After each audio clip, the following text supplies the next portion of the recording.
باللہ من الشیطان الرجیم بسم اللہ الرحمن الرحیم وَإِذْ قَالَ رَبُّكَ اور جب فرمایا تیرے رب نے لِلْمَلَائِكَةِ فرشتوں کو اِنَّ جَاعِلٌ بے شک میں بنانے والا ہوں فی الارض خلیفہ زمین میں نائب قالوا کہا فرشتوں نے اَتَجْعَلُ فِيهَا کیا تو بناتا ہے زمین میں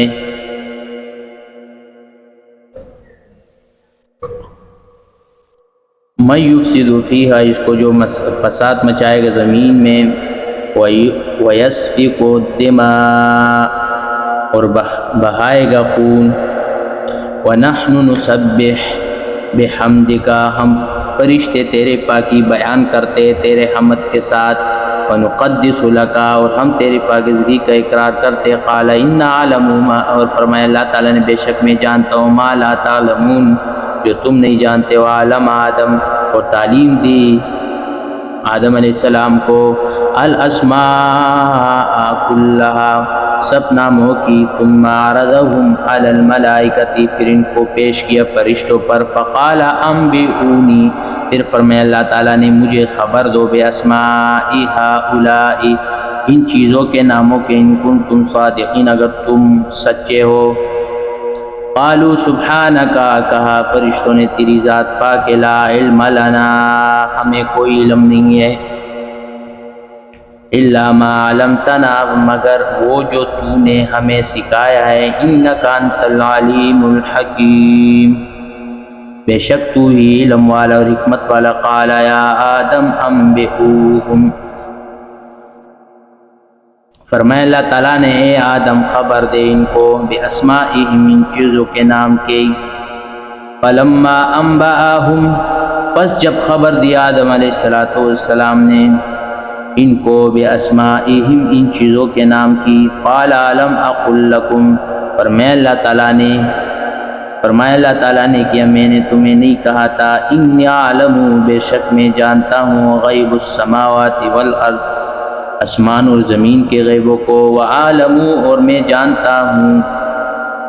ما تبدون اس چیز کو جس کو تم ظاہر کرتے وما کنتم تکتمون اور اس چیز کو جس کو تم چھپاتے ہو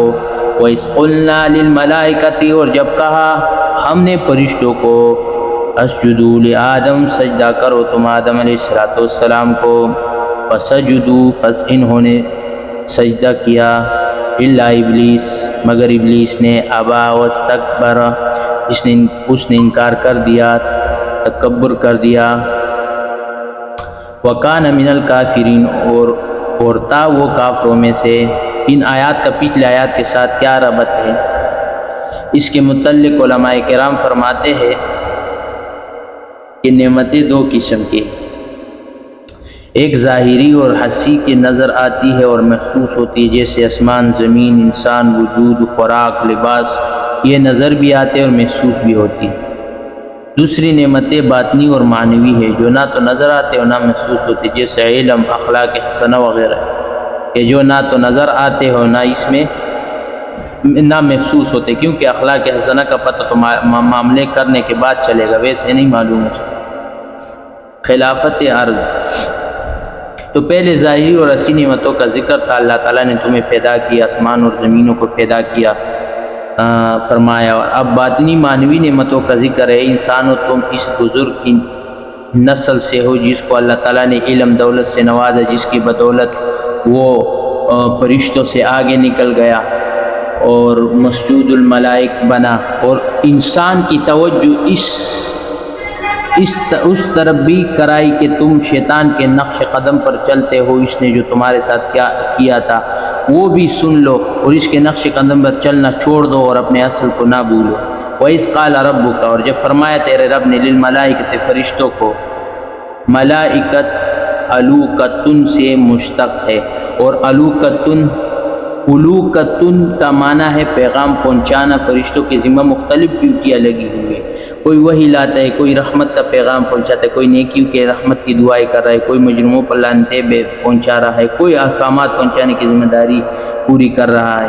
اس لیے ان کو ملائک کہا جاتا ہے، اور فرشتوں کی تخلیق نور سے ہوئے۔ فرشتوں کے نور سے مراد چنانچہ مسلم شریف میں روایت ہے، حضرت عائشہ صدیقہ رضی اللہ تعالی عنہا فرماتی ہے کہ حضور صلی اللہ علیہ وسلم نے فرمایا خلقت الملائکۃ من نور،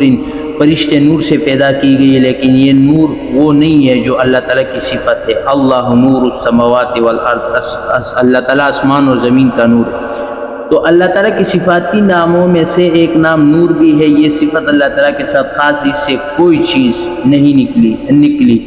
فرشتے جس نور سے پیدا کی گئی ہے وہ مخلوق ہے، جس طرح مٹی مخلوق ہے، اس سے اللہ تعالیٰ نے آدم علیہ السلام کو پیدا فرمایا، آگ مخلوق ہے جو جنات کے اصل ہے، تو اس طرح نور بھی مخلوق ہے، اور اس سے اللہ تعالیٰ نے فرشتوں کو پیدا فرمایا ہے۔ وہ نہ کھاتے ہیں نہ پیتے ہیں، نہ اس میں جنسی خواہشات ہے، اور ہر وقت وہ اللہ تعالیٰ کی عبادت میں لگے رہتے ہیں، اور ان کے اعلیٰ ترین عبادت سبحان اللہ و بحمدہ۔ تو فرشتوں کو اللہ تعالیٰ نے کہ انی جاعل فی الارض خلیفہ، بے شک میں بنانے والا ہوں زمین میں نائب۔ خلیفہ کا معنی ہے نائب، اللہ تعالیٰ کی نیابت کا مطلب یہ ہے کہ اللہ تعالیٰ کے احکام اللہ تعالیٰ سے وصول کر کے ان کے مخلوق پر نافذ کرے، مخلوق کو پہنچائے تاکہ وہ اس پر عمل کرے۔ تو فرشتوں کا اشکال، قالو، فرشتوں نے کہا تجعلوا فیہا، کیا تو بناتا ہے اس زمین میں، من یفسد فیہا، اس کو جو فساد مچائے گا زمین میں، ویسفک الدماء، اور بہائے گا خون، وَنَحْنُ نُسَبِّحُ بِحَمْدِكَ، ہم فرشتے تیرے پاکی بیان کرتے ہیں، تیرے حمد کے ساتھ سبحان اللہ والحمدللہ پڑھتے ہیں، وَنُقَدِّسُ لَكَ، ہم تیری پاکیزگی کا اقرار کرتے ہیں کہ تو تمام عیب اور کمزوری سے پاک اور صاف ہے۔ اس سے فرشتوں کا مدعا یہ تھا کہ اے پروردگار، کسی اور مخلوق کو جو خلیفہ بنانا چاہتا ہے ہمیں بنا دے، ہم ہر وقت تیری تسبیح اور تقدیس میں لگے ہوئے ہیں۔ تو قال ان عالم، انسان کی فضیلت ادھر سے معلوم ہوتی ہے کہ قال ان عالم، فرمایا اللہ تعالیٰ نے بے شک میں جانتا ہوں، ما لا تعلمون، جو تم نہیں جانتے ہو، تمہارے ذہن میں صرف فرمان برداری اور اطاعت ہے، جس کو تو نے پیدا کرنا ہے اس نے بھی تیری فرمانبرداری اور اطاعت کرنی ہے، وہ ہم کر رہے ہیں، لہٰذا اس کو بنانے کی کیا ضرورت ہے؟ ٹھیک ہے تم فرمان بردار ہو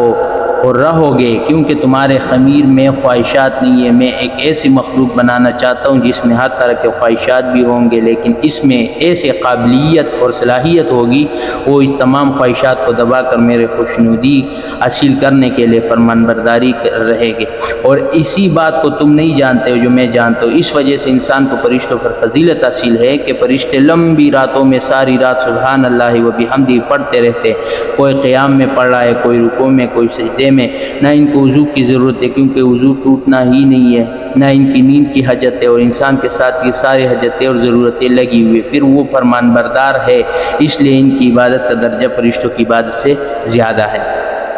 مسلم شریف میں حدیث حضرت عثمان بن عفان رضی اللہ تعالی عنہ سے کہ حضور صلی اللہ علیہ وسلم نے فرمایا جس نے عشاء کی نماز جماعت کے ساتھ پڑھی اور پھر فجر کی نماز جماعت کے ساتھ پڑھی تو یوں سمجھو کہ اس نے ساری رات عبادت میں گزاری، یعنی عشاء کی نماز جماعت کے ساتھ پڑھ کر سو گئے اور صبح اٹھ کر فجر کی نماز جماعت کے ساتھ پڑھی تو اس کا سونا بھی عبادت میں شمار ہو، کیونکہ یہ گرمی سردی کے پرواہ کی بغیر اٹھتا ہے، وضو کرتا ہے، پھر چل کر مسجد میں جاتا ہے۔ فرشتوں کو نہ تو گرمی کی تکلیف اور نہ سردی کا احساس، نہ چلنے سے تھکاوٹ، اس لیے انسان کے 5 منٹ کی عبادت فرشتوں کے ساری رات کی عبادت سے افضل ہے، اگرچہ مقدر میں توڑی ہے۔ فرشتوں کے اشکال کا وجہ، اور فرشتوں نے یہ بھی جو کہا ہے، یہ بھی کہا ہے کہ یہ زمین میں فساد مچائے گا، خون ریزی کرے گا۔ سوال یہ پیدا ہوتا ہے اس چیز کا فرشتوں کو کس طرح پتہ چل گیا؟ غیب کا علم تو اللہ تعالیٰ کے سوا کسی کو نہیں ہے، تو انہوں نے قبل از وقت یہ بات کس طرح کر دی؟ اس سلسلے میں مفسرین کرام علیہ رحمہ نے بہت ساری باتیں بیان فرمائی ہیں، ان میں سے ایک بات یہ بھی